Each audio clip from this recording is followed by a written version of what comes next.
friends. Today we will discuss another important topic in pointer, that is function which return type is pointer. In our last session we discussed pointer as an function's argument. If you remember, call by reference. There we discussed functions which arguments are pointer. Today we will discuss function which return type is pointer, and we will see it with an example. So I will write a very simple small code, then we will try to see what happens actually. I have a function named fun.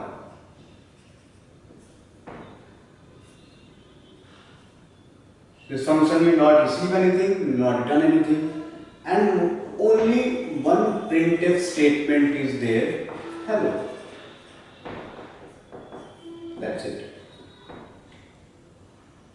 I have another function as well, which return type is integer, and the name of the function is add, which will receive two integer values.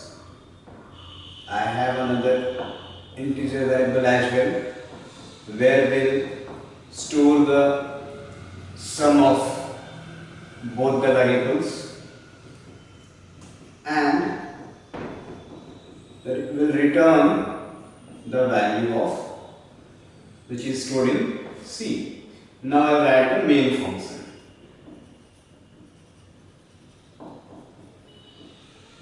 In the main function we have variables x equal to 10, comma, y is equal to 20, comma, z.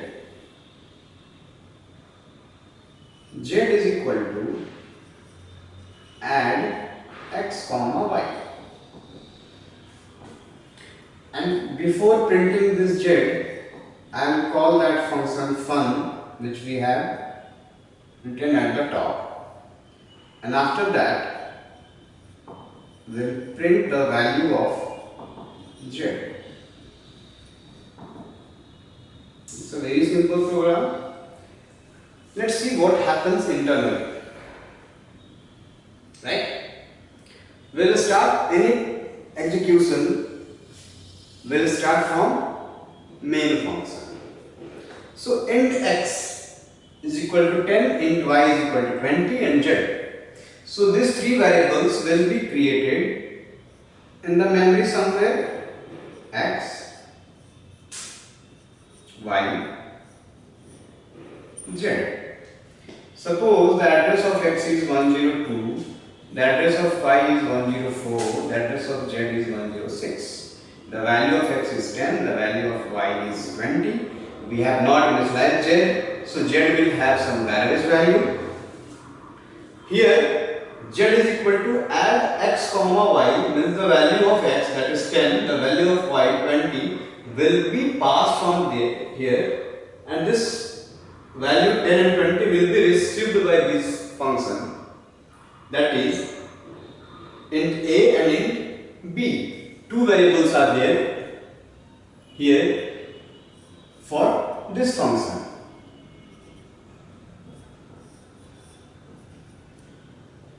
So the value of x, that is 10, will be copied into x. The value of y 20, that will be copied into b. Suppose the address of this is 401 and this is 403, and we have another variable c. The address is 405. In the c we have accumulated the sum of 10 and 20, that is 30, and we have returned c, that is value 30. So this 30 will be received by z. Before printing the value of z, we have called the function fun. So the function will be called, and the very simple statement is written over there, hello. So that will be printed. After printing hello, this fun function is completed. Then printf z, the value of z is what we return from here, 30. So this z will receive 30 now, and this 30 will be printed. So output will be hello 30. There is no use of pointer in this program at all. Right? Now we'll see with what happens when we use pointer to return as a return type of function. Right? So I'll make some little changes and then we'll try to see what happens. So first of all, if we need a function which return type is an integer pointer. So we need to write like this: int star add, means now this this add function will return the address of an integer variable. That is why we have written int asterisk add. Right? Instead of returning the value, if I return here %c, that will be the address of C. So what I am trying to return, instead of returning 30, I am trying to return 405, which is the address of C. And in the last session we saw, if we are having the address, we can access its value. So now, while we are returning the address, you remember to store the address of an integer, we need integer pointer so that it can access its value as well. So now this z should be of an pointer type.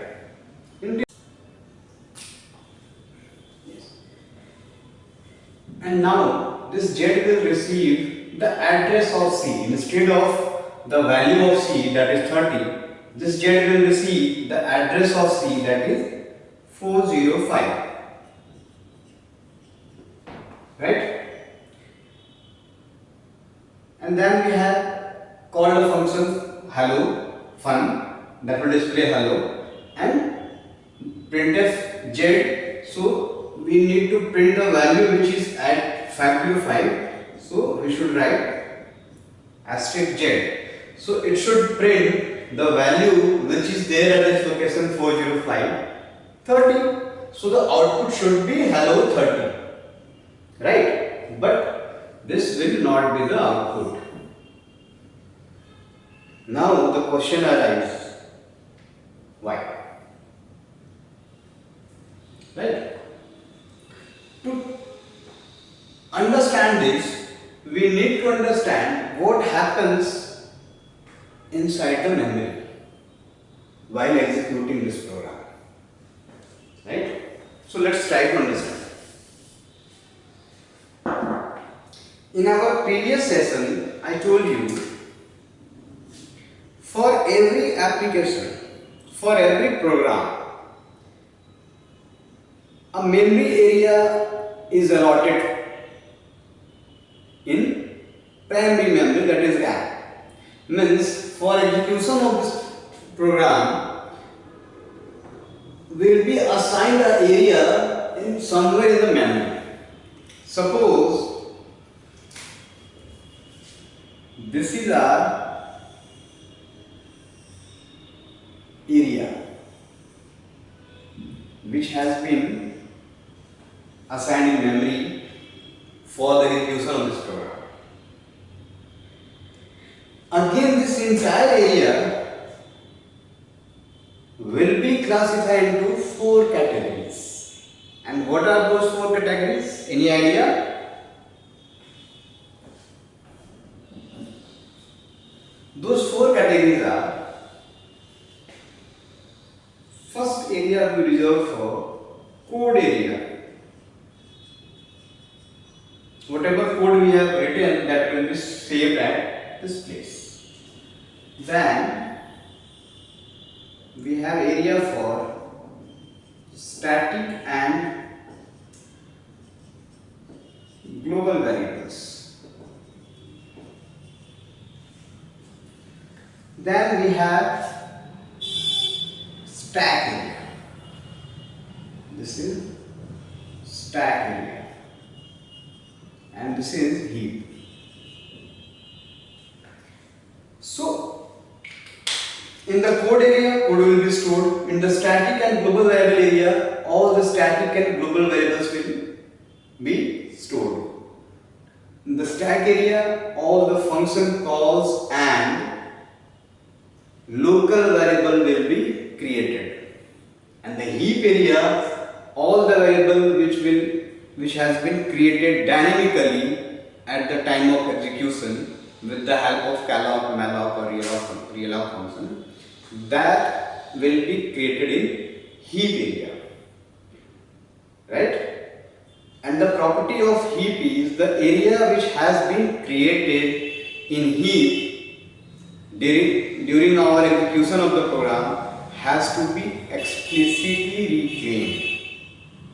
So until unless that area will be reclaimed by the user, that area will be there throughout our program, throughout the termination of our program. But the area which has been assigned into stack, the space which has been assigned to stack area, that will be reclaimed automatically when the function will be completed, right? And why it is stack area? Because if main function, if from main function I call another function, so main function will be pushed into stack and another function will be on the top of that main function.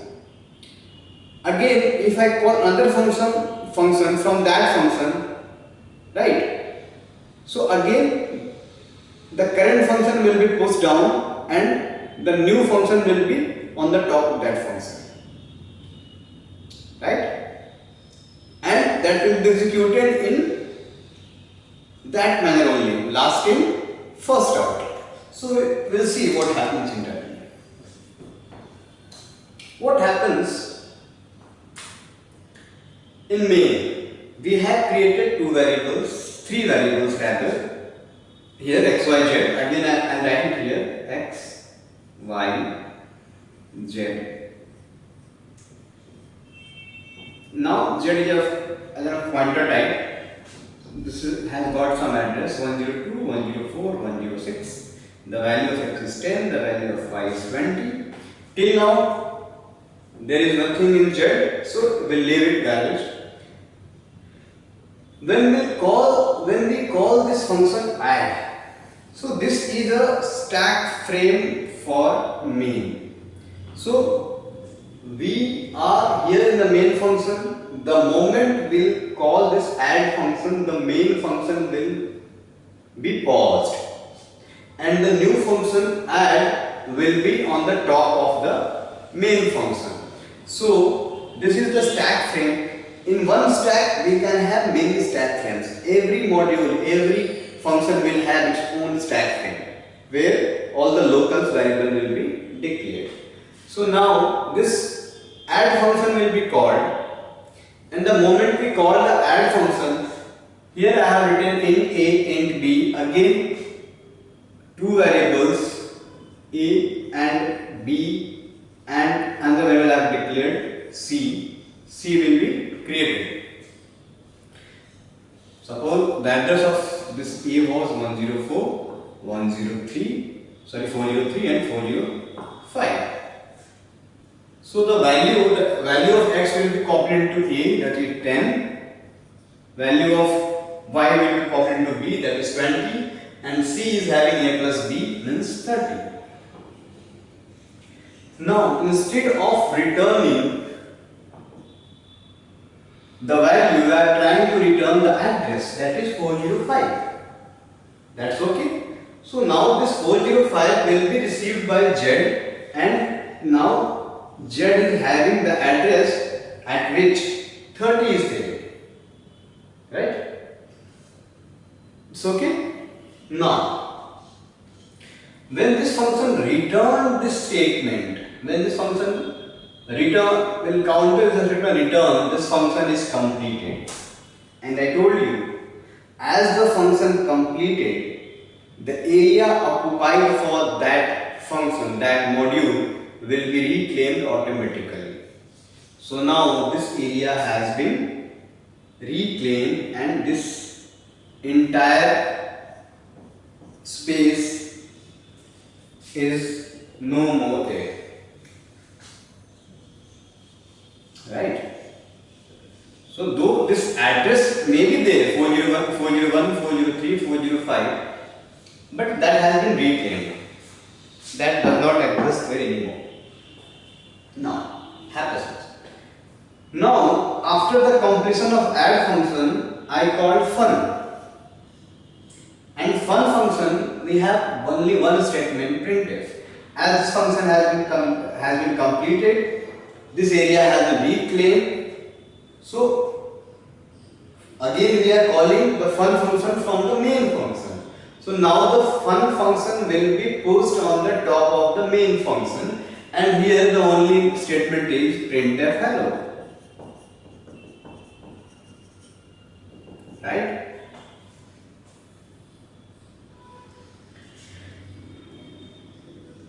After printing hello, it will come to this place, and now we are trying to print the value which is there at 405. The 405 does not exist over here.